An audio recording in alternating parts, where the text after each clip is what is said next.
दोस्तों, एक सेकंड के लिए सोचिए। अगर आप एक एस्ट्रोनॉट है और आप स्पेस में 6 महीने के लिए गए हैं, तो वापस आने के बाद आपकी मसल्स 30 से 40% तक कमज़ोर हो सकती हैं। हाँ, इतना भी कि आप चल भी ना पाएँ। और इसी प्रॉब्लम को सॉल्व करने के लिए भारत के ग्रुप कैप्टन शुभांशु शुक्ला इस समय आईएसएस यानी इंटरनेशनल स्पेस स्टेशन में एक पावरफुल साइंटिफिक एक्सपेरिमेंट कर रहे हैं, जिसे माइगोनिसिस कहते हैं। Hello everyone, this is Ayana Agrawal and today you are watching this news only with Brainic Light. So let's know about it in depth. First let's know who is Shubhanshu Shukla. सबसे पहले जानते हैं कि शुभांशु शुक्ला है कौन. वो इंडियन एयर फोर्स के group captain है. अभी वो स्पेस में नासा और एक्जिम स्पेस के मिशन का हिस्सा बनकर उनका कॉल साइन है सक्स. उन्होंने आईएसएस के अंदर एक खास जगह काम करना शुरू किया जिसे कहते हैं life science globe box, in short form LSG. उनके एक्सपेरिमेंट का नाम माइगोनिसिस था. अब देखिए माइगोनिसिस का मतलब क्या होता है. मसल्स का बनना. माइगोनिसिस का मतलब क्या होता है. मसल का बनना.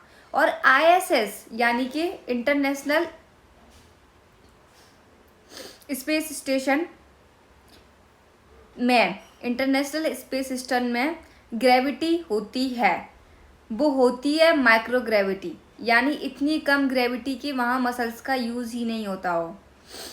और जब बॉडी मसल्स का यूज़ नहीं करती तो वो वीक होने लगती है. और जिस प्रोसेस को बोलते हैं स्केलेटल मसल डिग्रेडेशन.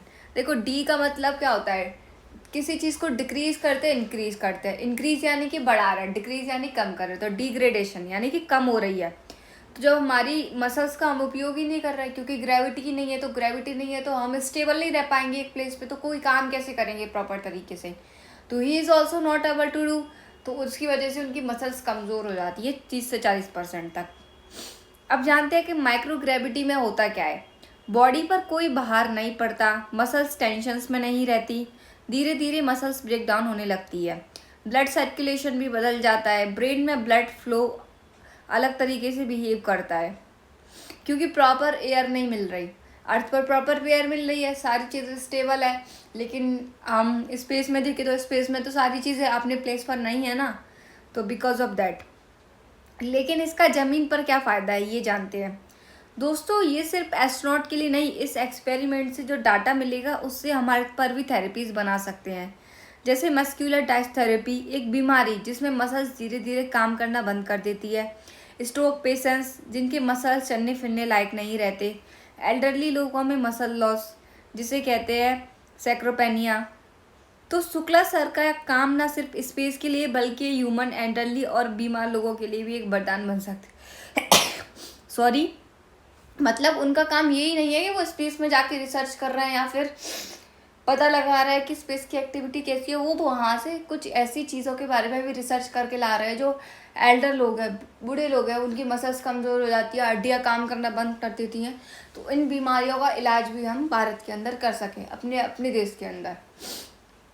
ठीक है. ISS में दूसरा इम्पोर्टेंट एक्सपेरिमेंट ब्रेन पर असर है. ISS के क्रू ने एक और रिसर्च शुरू की है जिसे सेरिबल हेमेडोडायनेमिक्स स्टडी कहते हैं. इसका मतलब होता है ब्रेन में ब्लड कैसे फ्लो करता है जब ग्रेविटी 0 के बराबर हो तब. अल्ट्रासाउंड के जरिए वो देख रहे हैं ब्रेन में कितनी तेज़ी से ब्लड फ्लो होता है. हार्ट और ब्रेन के बीच communication, long term neurological impact कैसे होता है. ये इम्पोर्टेंट इसलिए है क्योंकि फ्यूचर में एस्ट्रोनॉट का मार्स या मून पर भेजना है और वहाँ 6 से 12 महीने रहना होगा. तो हमें इन सारी गतिविधियों का पता लगाना ज़रूरी है. अगर हम ये सारी गतिविधियों का पता नहीं लगाएंगे तो अगर कोई व्यक्ति स्पेस पर रहने जाएगा 6 से 12 महीने किसी रिसर्च के लिए, क्योंकि हम सब सोच रहे हैं ना हम यहाँ जाए इस प्लेनेट, वहाँ प्लेनेट पे अर्थ पर जगह कम पड़ रही है रहने के लिए, क्योंकि जो जनसंख्या विस्फोट है, पॉपुलेशन है, तो वो बढ़ती जा रही है. तो that's why we are trying to search कि हम मंगल पे रह सके. वहाँ की हमने मंगल प्लेनेट की सारी चीज़ों को देखा, तो ऐसी स्पेस स्टेशन बनाने का सोच रहे हैं हम. काफ़ी सारी चीज़ों पे रिसर्च कर रहे हैं. तो हमें पता है कि वहाँ पे ग्रेविटी नहीं है तो मतलब human body can hardly survive. There are too many things, too many factors which they have to follow to get there. Okay, अगर वो फैक्टर्स कंप्लीट नहीं होंगे तो क्या होगा, इंसान की मृत्यु हो जाएगी, वो वापस ही नहीं आ पाएगा वहाँ से. तो सारी चीज़ों पे वर्क करना इम्पोर्टेंट है. That's why Subhanshu Shukla is researching over there. Not only Subhanshu Shukla, there are 3 mates of Subhanshu Shukla who is also helping of Subhanshu Shukla. Okay. But इस पूरे एक्सपेरिमेंट में इसरो भी जुड़ा हुआ है. इसरो ने कहा है जो एक्सपेरिमेंट शुक्ला सर गेन कर रहे हैं उसे फ्यूचर में इंडिया के अपने माइक्रोग्रेविटी रिसर्च इकोसिस्टम तैयार होगा. इन स्टेम यानी institute of stem cell science and regenerative medicine Bengaluru ने पूरा प्रोटोकॉल डिज़ाइन किया है. जानते हैं कि नासा और इसरो का फ्यूचर प्लान क्या है. नासा और इसरो ने मिलकर भी जॉइंट एक्सपेरिमेंट ISS पर करने वाले हैं. इसके अलावा शुक्ला सर ने 7 और स्टेम यानी कि science, tech, engineering, math experiment भी डिज़ाइन किए हैं जो स्कूल और कॉलेज स्टूडेंट के लिए भी इंस्पिरेशन बनेंगे.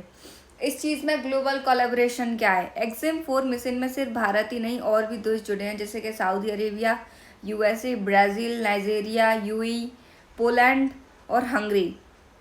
ये सारे कंट्रीज भी इसके साथ जुड़े हुए हैं. ये दिखाता है कि सांस की कोई बाउंड्री नहीं होती और भारत आज ग्लोबल रिसर्च का हिस्सा बन चुका है.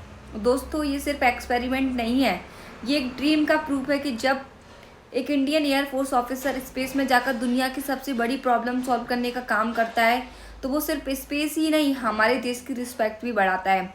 शुभांशु शुक्ला सर, हम सब आप पर गर्व करते हैं. और दोस्तों अगर आपको इस वीडियो में कुछ भी नया सीखने को मिला हो तो कमेंट करें और सैल्यूट टू शुक्ला सर लिखना ना भूलें. और हाँ, लाइक, शेयर और ब्रेनिक बाइट लाइक चैनल को जरूर सब्सक्राइब करिए. Thank you so much for watching.